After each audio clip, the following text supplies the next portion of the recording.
আসসালামু আলাইকুম। জাহাঙ্গীরনগর বিশ্ববিদ্যালয় ডি ইউনিট মানে এক কথায় যদি বলি সেটা হচ্ছে বায়োলজি। অর্থাৎ বায়োলজিতে প্রিপারেশন খারাপ নিয়ে কোনো স্টুডেন্ট যদি চাবি ডি ইউনিটে অ্যাপ্লিকেশন করে তার অ্যাপ্লিকেশনের টাকাটাই পুরোপুরি লস। এটা একদম নির্দ্বিধায় বলে দেওয়া যায়। অর্থাৎ তোমাকে বায়োলজিতে টপ নচ প্রিপারেশন নিয়ে তারপর হচ্ছে জাবি ডি ইউনিটে পরীক্ষায় বসা লাগবে। আর সমস্যা এক জায়গায়, সমস্যাটা হচ্ছে জাবি ডি ইউনিটের বায়োলজি রেগুলার এমন লেভেলের করে যেটার কাছাকাছিও অনেক ইউনিভার্সিটি করে না। আমি একটা কথা বলছি এখানে রেগুলার, অর্থাৎ এমন না যে কোনো বছর কঠিন করছে কোনো বছর ইজি করছে, না। জাবিড ইউনিটে বায়োলজি রেগুলার একটা স্ট্যান্ডার্ডই করে, যে স্ট্যান্ডার্ডটা অন্যান্য ইউনিভার্সিটি মাঝে মাঝে হয়তো ফলো করে, বাট ম্যাক্সিমাম টাইম এর থেকে ইজি হয়। যেমন এক্সেপশনাল যদি ধরি যে গত বছরের সাস্টেন বায়োলজি কোয়েশ্চেনটা এটা এক্সট্রিম লেভেলে হার্ড ছিল, তো ওইটা হচ্ছে ইরেগুলার ধরলাম আমরা। বাট জাবিড ইউনিট রেগুলারলি হচ্ছে ট্রিকি কোয়েশ্চেন করে আসতেছে। তো আমার কথা হচ্ছে তোমাকে আমি যেটা বলবো যে জাবিড ইউনিটে তুমি বায়োলজিতে কিভাবে ভালো প্রিপারেশন নিবা। এমন তো না যে এখানে স্টুডেন্টরা ভালো মার্ক পাচ্ছে না, ভালো মার্ক অবভিয়াসলি পাচ্ছে, বাট কিভাবে প্রিপারেশন নিলে তুমি ভালো মার্ক এনশিওর করতে পারবে ইনশাআল্লাহ। তো পুরো ভিডিওটা দেখো, পুরো ভিডিওতে আমি টোটাল বায়োলজি একটা গাইডলাইন দিব। আশা করি তুমি ওই মেথডটা ফলো করলে তুমি একদম নিশ্চিত থাকো যে তুমি ইনশাআল্লাহ বায়োলজিতে অনেক ভালো একটা প্রিপারেশন নিতে পারবা। নট অনলি জাবিড ইউনিট, এটা তুমি সকল ইউনিভার্সিটির জন্য এটা তোমার অনেক বেশি কার্যকরী হবে, মেডিকেলের জন্য এটা অনেক বেশি কার্যকরী হবে ইনশাআল্লাহ। চলো শুরু করি। ফার্স্টে আসো ভাই, কেন বললাম যে জাবিড ইউনিট মানে বায়োলজি? ভাই দেখো এখানে বায়োলজি থেকে তোমার টোটাল 44 মার্ক আসতেছে, যেখানে জাবিড ইউনিটে মোট মার্ক হচ্ছে 80 মধ্যে 44 মার্ক এখানে বায়োলজি থেকে আসতেছে। কেউ যদি বায়োলজি 44-এ 44 পায়, ওর জন্য আর বেশি না 10 থেকে 11 মার্ক হইলেই ওর জাবিড ইউনিটের চান্সটা হয়ে যায়। বুঝাইতে পারছি? আচ্ছা যাই হোক, এখন কথা হচ্ছে তুমি ভালো কিভাবে করবা। ভালো করাটা একটা তোমার লং টার্ম প্রসেসের মধ্যে যেতে হবে। কিসের মাধ্যমে? একটা লং টার্ম প্রসেস। শর্ট টার্মে ভালো করার চিন্তা করা যাবে না, তোমাকে লম্বা সময় ধরে এখানে প্রিপারেশন নিয়ে এটাকে ভালো করতে হবে। এবং যারা ধৈর্য নিয়ে এই প্রিপারেশন নিতে পারবা তারা জাবিড ইউনিটটা সবগুলোর জন্য বায়োলজিতে ভালো করতে পারবা, সবগুলো ভার্সিটিতে। আমি একটু বলি তোমাকে, দেখো তিনটা বিষয় এখানে প্রথমত বললাম, মেইন বই, প্র্যাকটিস স্ট্র্যাটেজি, রিভিশন স্ট্র্যাটেজি, তিনটার মধ্যেই সবকিছু এখানে বিদ্যমান আছে। ফার্স্টে আসো, তোমাকে কি করতে হবে ভাই? মেইন বই সিলেক্ট করতে হবে, তাই না? মেইন বই ছাড়া তো তুমি প্রিপারেশন নিতে পারবা না। এখন আসো আমার যে মূল কথাটা, সেটা হচ্ছে তুমি মেইন বইটা কিভাবে পড়বা। দেখো আমি সুন্দর করে আমি আরেকটা জিনিস তোমাদের একটু দেখাই, সেটা হচ্ছে তোমার ধরো একটা বক্স আছে এরকম, তারপর একটা বক্স এরকম, এন্ড দেন হচ্ছে বক্সটাকে তুমি এরকম বানাইলা। ওকে, এক একটা থেকে একটা। তো প্রথমত ধরো এখন তুমি শুরু করবা প্রিপারেশনটা, তোমার ধরো ইনফরমেশন মনে হচ্ছে কি এই পরিমাণে সিলেবাস, কারণ আগে ছিল ভাই কয়টা চ্যাপ্টার? 7টা 7টা 14টা, এখন আরো 10টা ইনক্রিজ, টোটাল 24টা চ্যাপ্টার। এখন মনে হচ্ছে মানে দুনিয়ার বড় একটা সিলেবাস। ওকে, তো সিলেবাস অনেক বড়, আর তোমাকে একটা টার্গেট নিয়ে তোমার সিলেবাসের যে এটা মানে টোটাল পরিমাণটা এটা এই জায়গাটাতে নিয়ে আসতে হবে। যখন তুমি এই জায়গায় নিয়ে আসতে পারবা তখন তুমি দেখবা যে তোমার বায়োলজিতে খুবই ভালো করতে পারতেছো। দেখো এই জায়গাটাতে তুমি কি করবা, এই টাইমটাতে তুমি হচ্ছে মেইন বইটাকে পড়বা ভালো করে, মানে স্টার্টিংটাতে আমি বলবো যে মেইন বইটাকে ভালো করে পড়ে। এখন মেইন বই কাটটা পড়বা, আমি আবারও বলতেছি মেইন বইয়ের ক্ষেত্রে যেহেতু তোমাদের এখানে দুইটা পেপার আছে, first paper second paper, first পেপারের জন্য অবভিয়াসলি একটাই পড়বা আবুল হাসান স্যার। কার বই? হাসান স্যারের বই পড়বা, একটা বই পড়বা, এটা হচ্ছে মেইন বই, একদম রিডিং করতে হবে। আবার বলতেছি একটা চ্যাপ্টার যখন শুরু করলা, সাপোজ তুমি কোষ এর গঠন শুরু করছো, তুমি কোষ এর গঠন তুমি যদি ক্লাস করো ভালো কথা, ক্লাস করলা, আর ক্লাস করো বা না করো সেটা ফ্যাক্ট না, তোমাকে একবার হইলেও আবুল হাসান স্যারের মেইন বইটা তোমার একবার হইলেও পড়তে হবে। তোমার পুরো অ্যাডমিশন জার্নিতে হইলেও একবার তোমাকে এটা পড়তেই হবে। তাহলে প্রথম কাজ হচ্ছে আবুল হাসান স্যারের বইটা তোমার রিডিং করা। এখন আসো আরেকটা বিষয়, সেটা হচ্ছে হাসান স্যারের বইটা পড়ার পর তুমি প্র্যাকটিসের জন্য তুমি আরেকটা কাজ করবা, আজিবুর রহমান স্যারের বইটা। আমি বারবার বলি এই আজিবুর রহমান স্যারের বইয়ের কথা তোমাকে সচরাচর কেউ বলবে না, বাট আমি বারবার বলি কারণ আমি ভাই এটা দেখছি।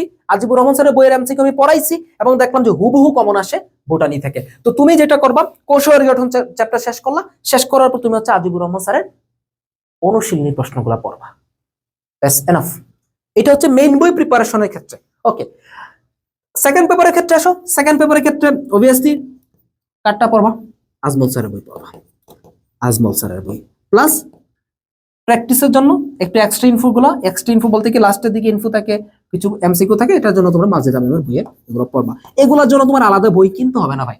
এই যে ধরো এক্সট্রা যে আজিবুর রহমান স্যার মাজেদা ম্যামের বইগুলোর কথা বললাম, এই বইগুলোর পিডিএফ বলো বিভিন্ন জায়গায় তুমি এমনিতেই পেয়ে যাবা। তো এটার জন্য আলাদা করে বই কিনতে হবে না, আর ইচ্ছা হলে কিনতে পারো। এখন কেউ আবার আবুল হাসান স্যারের বই, আজিবুর রহমান স্যারের বই দুইটা রিডিং করতে যায় না, দরকার নেই, এত এনার্জি লাগবে না, এত এনার্জি লাগবে না। আবার আজমল স্যার মাঝে আমি দুইটা রিডিং করতে হবে না। আমি আবারও বললাম, একদম বেসিক হিসেবে তুমি হচ্ছে হাসান স্যারের বই লিখবা, আর আজিবুর রহমান স্যার শুধুমাত্র প্র্যাকটিসের জন্য। আজমল স্যারেরটা তুমি বেসিক হিসেবে পড়বা, রিডিং করবা, একদম একটা চ্যাপ্টার পুরোপুরি রিডিং করতে হবে। এটা হচ্ছে তুমি প্রথম ধাপ, অর্থাৎ তুমি বিগিনার। এইখানে হচ্ছে তুমি ধরো তুমি জাস্ট বিগিনার, শুরু করতেছো, ওই টাইমটাতে তুমি আজমল স্যারের বই পুরোটা রিডিং করবা। তুমি চাইলে কোনো ক্লাস করতে পারো, আমাদের জাবিদ ইউনিট কোর্সের ক্লাস করতে পারো। তুমি যদি ক্লাস করো বা না করো সেটা আমার ফ্যাক্ট না, ফ্যাক্ট হচ্ছে তোমাকে এটা পড়তে হবে। তারপর আসো মাজেদ ম্যামের এক্সটেন্ড গুলো পড়তে হবে, এটা একবার হলেও পড়তে হবে। দেন তোমার এইখানে হয়ে গেল। আচ্ছা, এইখানটাতে হওয়ার পরে তুমি একটা চ্যাপ্টার যখন শেষ করলা, ধরো আজকে তোমার কাজ হচ্ছে কোষের গঠন পড়লা, এটা পড়ার পর তুমি প্র্যাকটিস করবা। প্র্যাকটিস করবা না? ওকে, প্র্যাকটিস করবা। তো সেই প্র্যাকটিসটাতে তুমি যখন চলে যাবা, দেখো একটা চ্যাপ্টার পড়ার পরে তুমি যখন এটা প্র্যাকটিসে চলে যাবা, আচ্ছা, তো প্র্যাকটিসে যখন চলে যাবা, তো সেই জায়গায় দেখো প্র্যাকটিস। তো প্র্যাকটিস করতে গেলে তুমি কার কোশ্চেন সলভ করবা? আমি আবারও বলতেছি, প্র্যাকটিস যখন করতে যাবা তখন অবশ্যই জেইউ এর সবগুলো মিনিমাম 7-8 বছরের কোশ্চেন অবশ্যই সলভ করবা, ওই চ্যাপ্টারে কেন্দ্রিক। Okay, plus Dhaka university question must solve করবা। দেন হচ্ছে তোমরা মেডিকেলের কোশ্চেন তো মাস্ট সলভ করবা, মেডিকেল প্লাস ডেন্টাল এই দুইটা সলভ করবা। ওকে, সলভ করার পর নেক্সট প্রায়োরিটি দিব হচ্ছে আরইউ এর কোশ্চেনগুলো। আরইউ এর সাথে জেইউ এর একটা সম্পর্ক ভালো আছে, মানে কোশ্চেনের দিক থেকে। দেন হচ্ছে তোমরা এগ্রি কোশ্চেন দেখলা, অর্থাৎ মূলত হচ্ছে আমি ভাই এক কথাই বলবো, মূল প্রায়োরিটি দিব হচ্ছে জেইউটাকে, মূল প্রায়োরিটি জেইউটাকে মূল প্রায়োরিটি দিয়ে তুমি হচ্ছে বাকিগুলোর প্রশ্ন সলভ করবা, অর্থাৎ সোজা কথা ভার্সিটি কো কোশ্চেন সলভ করবা। আমি কি বুঝাইতে পারছি? বাট জেইউ এর কোশ্চেন দেখবা যে ভার্সিটি কো কোশ্চেন ব্যাংকে হয়তো বা কম থাকতে পারে, তুমি এই জন্য জেইউ এর জন্য একটা এক্সট্রা কোশ্চেন ব্যাংক রাখবা। ওই কোশ্চেন ব্যাংক থেকে আগে হচ্ছে তুমি ওই চ্যাপ্টার কেন্দ্রিক জেইউ এর কোশ্চেন সলভ করবা, দেন হচ্ছে তুমি ভার্সিটি কো বাকি সবগুলো কোশ্চেন সলভ করবা। আমার কথা হচ্ছে ভাই, টার্গেট জেইউ থাকবা, সবগুলোর প্রিপারেশন এখানে একবারে কমপ্লিট হয়ে যায়। বুঝাইতে পারছি? তো যখন এই প্র্যাকটিস গুলো করবা, এই প্র্যাকটিসের ক্ষেত্রে হচ্ছে মূল খেলাটা। আমরা স্টুডেন্টরা যেটা করে সাধারণত, প্র্যাকটিস করতে গেলে ধরো একটা প্রশ্ন তার এখানে দেওয়া আছে, একটা প্রশ্ন দেওয়া আছে, এটা অপশন দেওয়া আছে 4টা, সে কি করবে? প্রশ্নটা বললো, আচ্ছা বি নাম্বার অপশন, ঠিক আছে, ওকে ফাইন, এইটুক পড়ার মধ্যেই সীমাবদ্ধ থাকে। But this is the wrong way. তুমি এই পড়াটার মাধ্যমে তুমি হয়তো বা এক সপ্তাহ তুমি মনে রাখতে পারবা, বাট লং টার্মে যখন তুমি জিনিসটা চিন্তা করবা তখন তোমার দেখবে যেটা কয়দিন পরে ভুলে গেছো। এই যে তোমরা মনে হয় না যে পড়া ভুলে গেছি, এই হচ্ছে সেই হচ্ছে, এটা কেন হয়? আমি বলবো, প্রথমত তোমার কাজ হচ্ছে পুরো প্রশ্নটা ভালো করে পড়বা। পড়ার পরে উত্তরটা হয়তো কোয়েশ্চেন ব্যাংকের সাইডে থাকে, উত্তরটা ঢেকে রাখো প্রয়োজনে ভাই, সময় বেশি না, বাট উত্তরটা ঢেকে রাখো। অপশন এ পড়লা, অপশন বি পড়লা, সি পড়লা, ডি পড়লা, 4টা অপশন পড়ার পর 10টা সেকেন্ড চিন্তা করো না। তুমি তো চ্যাপ্টারটা মেইন বইটা রিডিং করছো, 10টা সেকেন্ড চিন্তা করো, দেখো আচ্ছা আমি টার্গেট করলাম এটা আনসার, ওকে উত্তর খুলে দেখি কোনটা, আচ্ছা ঠিক আছে, না হয় না, ওকে ফাইন, এটা ভালো। এই যে তুমি অপশনগুলো পড়লা, অপশনগুলো পড়ার মাধ্যমে তোমার এখানে একটা বলতে গেলে একটা স্কিল বাড়লো। স্কিলটা কেমন? যে তুমি পরীক্ষার হলেও অপশনগুলো যখন পড়বা, প্রত্যেকটা অপশন পরে উত্তর দেওয়া। মানে অনেকে কি করে পরীক্ষার হলেও যে প্রশ্ন পড়লাম, উত্তর মনে হচ্ছে এটা মাইরে দিই, বাকি 3টা অপশন পড়লাম না, এবং এগুলাতেই বেশিরভাগ তোমার মাইরটা খাই। আচ্ছা, পড়ার পরে হচ্ছে সুন্দর করে ব্যাখ্যা পড়বা। এইটা করতে গেলে যেটা হবে, তোমার হয়তো একটু টাইমটা শুরুর দিকে বেশি লাগবে, একটা চ্যাপ্টার পড়তে সময়টা বেশি লাগবে, বাট বিলিভ মি এই চ্যাপ্টারটা তোমার বারবার পড়তে হবে না। তুমি দেখবা যে মাত্র কয়েকবার পড়লে তোমার এটা একদম ক্লিয়ার হয়ে যাবে ইনশাল্লাহ। তো এই হচ্ছে কাজ। তাহলে বুঝাইতে পারছি, এটা হচ্ছে সেকেন্ড ধাপ। তার মানে এইখান থেকে যখন এইখানে যাবা, তোমার দেখবা চ্যাপ্টারে মানে লেন্থটা কমে গেছে, তুমি অনেক বুঝতে পারতেছো যে কোত্থেকে কোশ্চেন বেশি আসে, কোত্থেকে কোশ্চেন কম আসে, এই জিনিসটা বুঝতে পারতেছো। দেন আরেকটা জিনিস তোমাকে রাখতে হবে, তাহলে প্র্যাকটিস স্ট্র্যাটেজি কি? এই জিনিসগুলো প্র্যাকটিস করবা। ওকে, এই জিনিসগুলো প্র্যাকটিস করবা, এবং আরেকটা কাজ করবা, সেটা হচ্ছে রিভিশনের জন্য। শোনো, তোমরা রিভিশনের জন্য যেটা করবা, রিভিশনের জন্য মাস্ট, এটা ভবিষ্যৎ চিন্তা। মানুষ বলে না যে ভবিষ্যৎ পরিকল্পনা করতে হবে, এখনই সব খেয়ে ফেললাম হবে না, টাকা পয়সা ইনকাম করলাম, ভবিষ্যতের জন্য এই করতে হবে, এই যে মানুষ বলে না, এই জিনিসগুলো, এইটা হচ্ছে রিভিশন স্ট্র্যাটেজি। অর্থাৎ তোমার আজকে থেকে জাহাঙ্গীরনগরের পরীক্ষা ধরো মিনিমাম আরো 4 মাস, 4 মাস সময় আছে। তো তোমার হয়তো বা এখন আরামে পড়তে পারবো, আরামে কি, আরে কোয়েশ্চেন ব্যাংকটা শুয়ে শুয়ে পড়ি, সমস্যা কি, আর হয়েই তো গেল। বাট আগামী 4 মাস পরে পরীক্ষার 1 সপ্তাহ আগে তুমি যখন রিভিশনের জন্য দৌড়াবা, তখন বুঝবো যে আসল খেলাটা কি। এই জন্য বলি একটু সময় লাগতে পারে, একটু সময় লাগতে পারে ভাই। তুমি যেটা করবা রিভিশনের জন্য মাস্ট নিজের একটা নোট তৈরি করো, মাস্ট, এটা লাগবেই। আমি বলবো যে একটা স্টুডেন্ট চান্স পাওয়ার পেছনে সব থেকে বড় হাতিয়ার যেগুলো থাকে, সব থেকে বড় খুঁটি যেগুলো থাকে, তার মধ্যে একটা হচ্ছে তার নিজস্ব হ্যান্ড নোট। এই হ্যান্ড নোটটা লাস্ট মোমেন্টে রিভিশনটা যে কি লেভেলে করাইতে পারে। দেখো লাস্ট মোমেন্টে যে স্টুডেন্ট ভালো করে রিভিশন দিতে পারে না, তার চান্স পাওয়ার সম্ভাবনা একদম ধরো 90% কমে চলে আসে। কারণ এক হচ্ছে রিভিশনটা ভালো না হইলে নিজের ভেতরে কনফিডেন্সটা কাজ করে না, আর এই যে কনফিডেন্সটা কাজ করে, একে তো রিভিশন ভালো না হলে তার পরীক্ষায় ভালো করতে পারবে না, কোয়েশ্চেন কম পারবে। দ্বিতীয়ত এই যে কনফিডেন্সটা কমে যাও, যার জন্য পরীক্ষা আরো খারাপ হয়। দ্যাটস ওয়াই রিভিশন নোটগুলো এগুলো ভবিষ্যতের জন্য এখনই বানিয়ে ফেলো। যখন দেখবা একটা চ্যাপ্টারের লেন্থ হচ্ছে এরকম, তুমি এই চ্যাপ্টারটাকে এইটুকে নিয়ে আসতে পারবে রিভিশন নোটগুলোতে, মানে কম্প্যাক্ট আকারে নোট করবা, জাস্ট কম্প্যাক্ট আকারে। যদি নোট ফলো করতে হয়, আমাদের নোটগুলো আছে অনেক জায়গায়, এই নোটগুলো তুমি দেখো, বিলিভ মি, এই নোটটা পড়ার পর একটা চ্যাপ্টার নর্মালি পড়তে যদি 3 ঘন্টা লাগে, আমার নোট পড়লে তুমি 1 ঘন্টায় শেষ করতে পারবে, 1 ঘন্টাও লাগবে না। তো ওই লেভেলের নোটগুলো শুরুতে না, ওই নোটগুলো পড়তে হবে লাস্টের দিকে, বুঝছো? আচ্ছা, তাহলে তুমি 3 ধাপে প্রিপারেশন নিবা। প্রথমত মেইন বইটা রিডিং করবা, ক্লাস করলে করবা, যদি কোথাও করার সুযোগ থাকে, কোথাও ভর্তি থাকো, ওকে ফাইন। দেন হচ্ছে প্র্যাকটিসটা, এই জিনিসটা করবা, ওকে। এখন দেখো এই যে 2টার পরে এখানে মাঝে একটা গ্যাপ পিরিয়ড রাখবা। সেই গ্যাপ পিরিয়ডটা কি, কোন একটা এক্সাম দিয়ে দিবা, কোথাও একটা এক্সাম দিয়ে দিলা। এক্সাম দিয়ে মানে এক্সামটা জাস্ট দেওয়া। এক্সামটা হচ্ছে কি, মানে এক্সাম জিনিসটা আমি কেন বলি দিতে রেগুলার, ওইটা হচ্ছে কি তোমার নিজেকে অ্যাডজাস্ট করে নি এক্সামের সাথে। আমি বলি না যে ধরো একটা স্টুডেন্ট এক্সাম দিল, সে এক্সাম দিয়ে সে নিজেকে ওইটা যাচাই করলো যে আমি কতটুকু পারি বা কতটুকু পারি না, ওইটা আসলে খুব একটা ফ্যাক্ট করে না।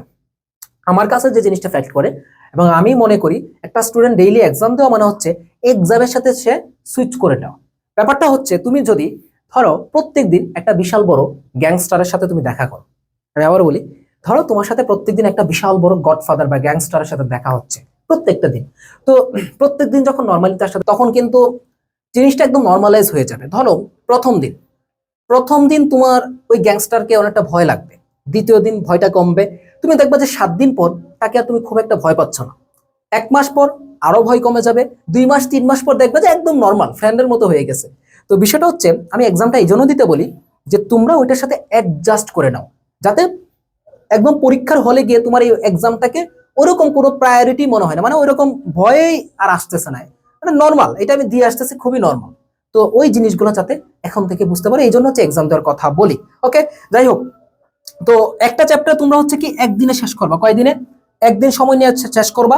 24টা চ্যাপ্টার 24 দিন সময় নাও, প্রয়োজনে 30 দিন সময় নাও, তারপরও জাবির ইউনিটে বায়োলজিতে একদম টপ নচ একটা প্রিপারেশন নাও। আবারও সামারিটা দিচ্ছি। নাম্বার 1, তোমাকে যেটা করতে হবে, তুমি কোথাও ক্লাস যদি করার সুযোগ থাকে, কোনো ব্যাচে ভর্তি থাকো বা আমাদের এখানে ভর্তি থাকো, যেখানেই থাকো, প্রথম কাজ হচ্ছে তোমাকে মেইন বইটাকে সুন্দর করে বা ক্লাসটাকে ভালো করে করা, ক্লাসের সাথে নোট করলে করতে পারো, ওকে। দ্বিতীয় কাজ হচ্ছে তোমাকে মেইন বইটা খুব ভালো করে পড়তে হবে।